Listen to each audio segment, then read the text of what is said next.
So you're probably just feeling that your appetite's been whetted rather than an opportunity to stop. We're actually going to have some questions in just a moment.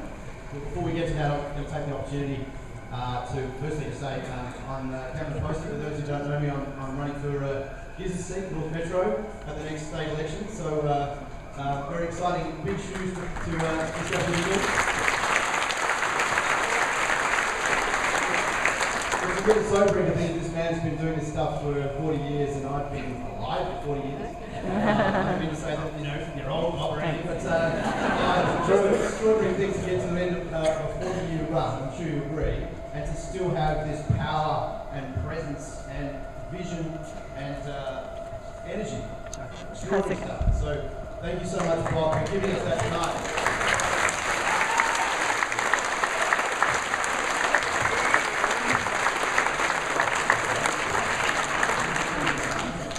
Alright, now we're going to do some questions. One of the things I recommend you do after tonight, if you're wanting to, if you didn't do tons of this around the time the announcement was made and Bob decided he was going to move into a new phase of his life, is go and watch the full press conference on YouTube, or it's probably on the Australian Greens website actually. Watch the entire thing, about half an hour. It's gold stuff, especially the stuff where Paul says he's indicating he's keen for Bob to start washing more dishes. But, you know what happened? We'd hardly got home before a neighbour turned up with a full-length apron for me. Thank you for all the detail. Now, one of the journalists there asked whether Bob had any regrets, and he said, in a sort of wry way, that he regretted that he was never the Minister for the Westerly Winds. So let's pretend that he's the Minister tonight. This is questions without notice. In the Senate, the final run, you may address me as Mr. President. Are there any questions? Oh, come on, there must be a whole bunch.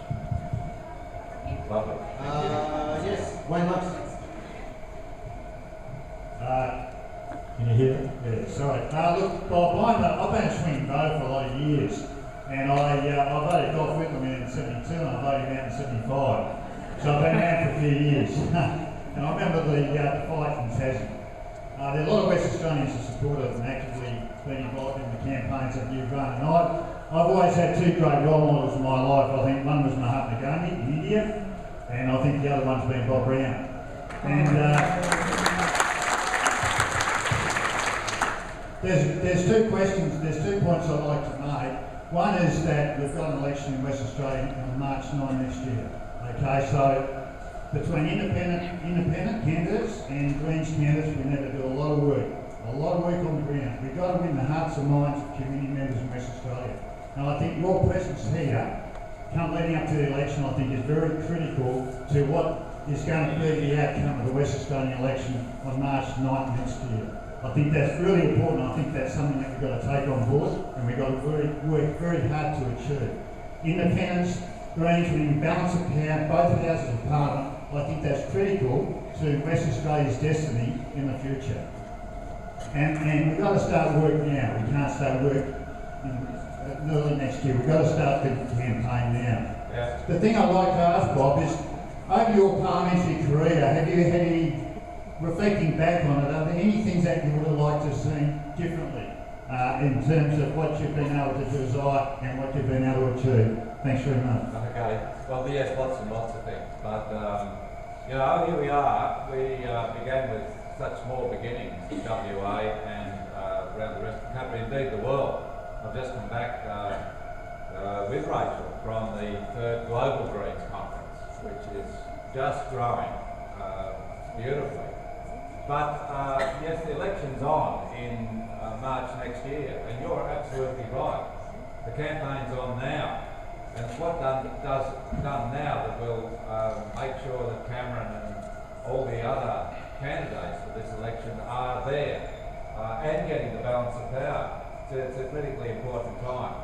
For those who don't have a lot of time on their hands but may have a bit of cash, it's very important to donate to the Greens in Western Australia for that campaign now, so that the campaign can be built up. And for those who are thinking of being candidates, it's very important to put up your hand and let people know, because very often the best candidates are people who are really not sure that that's where they want to be. And think more about it. For those who want to join in to help with campaigns. Find out about in your local area what you can be doing now. The meetings might be boring, but the outcome can be extremely exciting.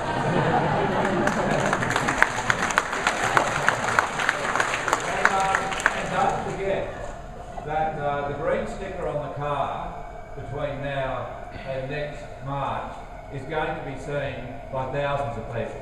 Putting a sticker on the car next February will be seen by a few dozen.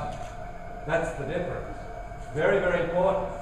Same with calls to talkback radio, the letters to the newspaper, no matter how much they turn it back, and so on. There's so many good things to be done. And as I said up in Broome the other night, and we had a wonderful audience of people up there, there's this about the gas hub. If you vote Liberal, you're voting for the gas hub. If you vote National, you're voting for the gas hub. If you vote Labor, you're voting for the gas hub. You've got to vote Green at the next election.